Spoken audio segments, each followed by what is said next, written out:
जैसे देखो, अभी हम कोई पाप करें और आप भजन करने वाले की बात बता रहे हैं, जो भजन नहीं करते उनको ऐसा अनुभव नहीं होगा।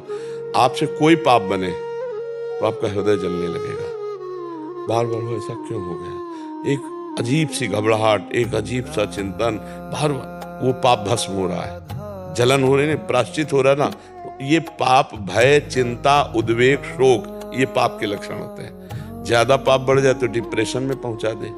ये जो डिप्रेशन है ना, हाँ, ये पाप का एक फल है। निगेटिव चिंतन, कितना भी आपका जीवन संकटपूर्ण हो और आपका चिंतन पॉजिटिव हो, आप निकल जाओगे, हंसते हंसते निकल जाओगे। और कितना अनुकूल परिस्थिति हो और आपका निगेटिव चिंतन हो, बस मर गए। कितनी बुरी परिस्थिति हो, पॉजिटिव चिंतन, निकल गए।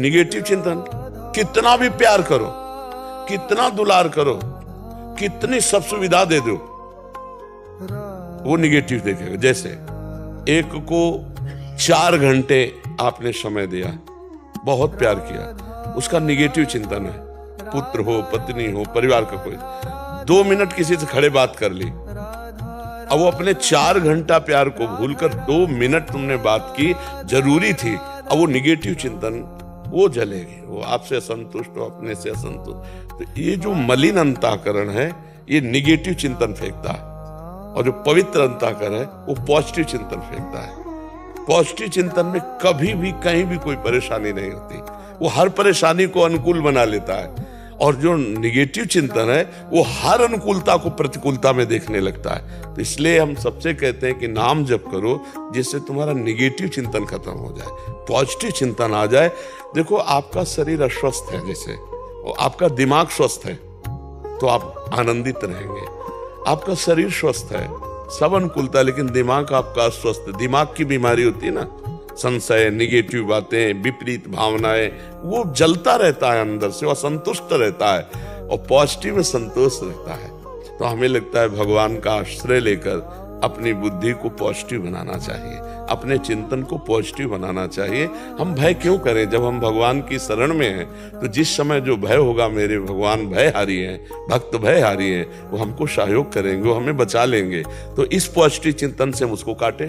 भय आया नहीं और बेमतलब भयभीत होकर अभी हम वर्तमान में दुखी हो रहे हैं, तो निगेटिव चिंतन ही तो है ये। अरे जब भय उपस्थित हो और हम पॉजिटिव चिंतन करें कि भय क्या बिगाड़ लेगा, भगवान है ना मेरे साथ। अगर भय हमारे ऊपर टूट भी पड़ा है तो भी भगवान हमारी रक्षा कर लेंगे। जब वो नई सृष्टि की रचना कर लेंगे तो हमको बचा नहीं सकते प्रभु। गर्भ में ब्रह्मास्त्र के द्वारा अश्वत्थामा ने परीक्षित जी को नष्ट कर दिया था, क्योंकि ये अभिमन्यु पुत्र उत्तरा के गर्भ में परीक्षित जी थे, तो पांडवों से नाराज था अश्वत्थामा, दुर्योधन के पक्ष में था, तो उसने 6 बाण चलाए, ब्रह्मास्त्र अमोघ, इसको कोई नहीं काट सकता।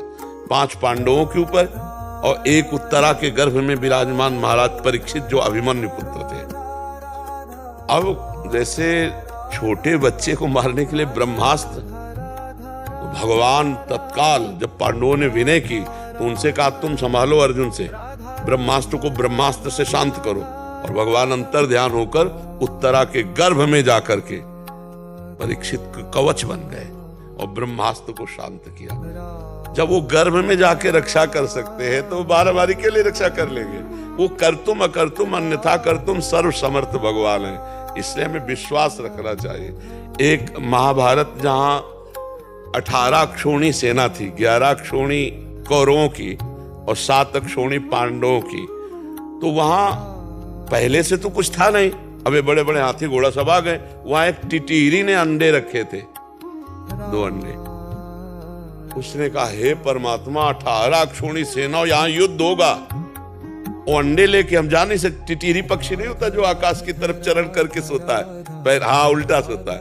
उसने भगवान से प्रार्थना की तो एक हाथी का बड़ा घंटा ऐसे गिर गया, पूरा युद्ध हो गया, 18 अक्षौणी सेना मर गई, लेकिन वो टिटीरी के अंडे।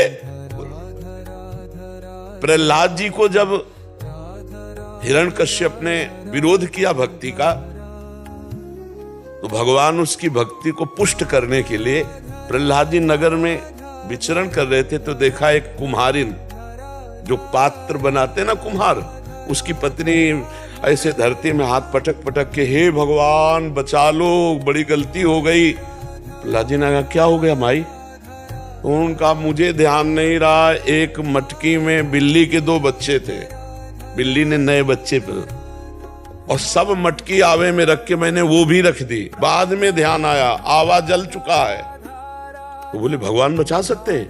बोले पक्का बच्चा, अगर भगवान कृपा कर दे तो बिल्ली के बच्चे बच जाएंगे आवे में जलती हुई मटकियों के बीच में। तो उनका कब आवा खोलोगे? बोले कल। बोले हम जब आवे तब खोलना। तो सब मटकी ऊपर की आसपास की सब पक गई थी, लाल एकदम, लेकिन उस मटकी में ताप भी नहीं लगा था, और म्याऊं म्याऊं करके बच्चे निकल गए।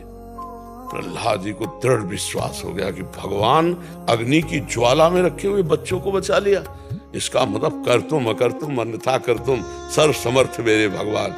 फिर तो हिरण्यकश्यप से ऐसे बात की, दैत्यराज ऐसे कह के बात की, त्रिभुवनपति पिता है, और पहले तो पिताश्री बात कहते, पिताश्री, और जब भगवान का विरोध करने लगा तो दैत्यराज कह के। तो हमें विश्वास करना चाहिए, ये कथाएं ही नहीं है, हम सबको भगवान बचाते हैं। पर यह है कि भगवान का दृढ़ भरोसा हो तब, जब तक द्रौपदी जी के अपने बल और पतियों का बल, तब तक भगवान का चमत्कार नहीं। और जब ऐसे हो गए तो पल्लू में ही भगवान का अवतार हो गया, वस्त्रावतार। अंबरों का ढेर लग गया, लेकिन यहां से वस्त्र नहीं हटा। तो जब भगवान का आंतरिक भाव एकदम, तो फिर वो बचा लेते हैं। और भगवान बचाएं तो फिर मार कौन सकता है? हेले, और भगवान मारना चाहे तो बचा कौन सकता है?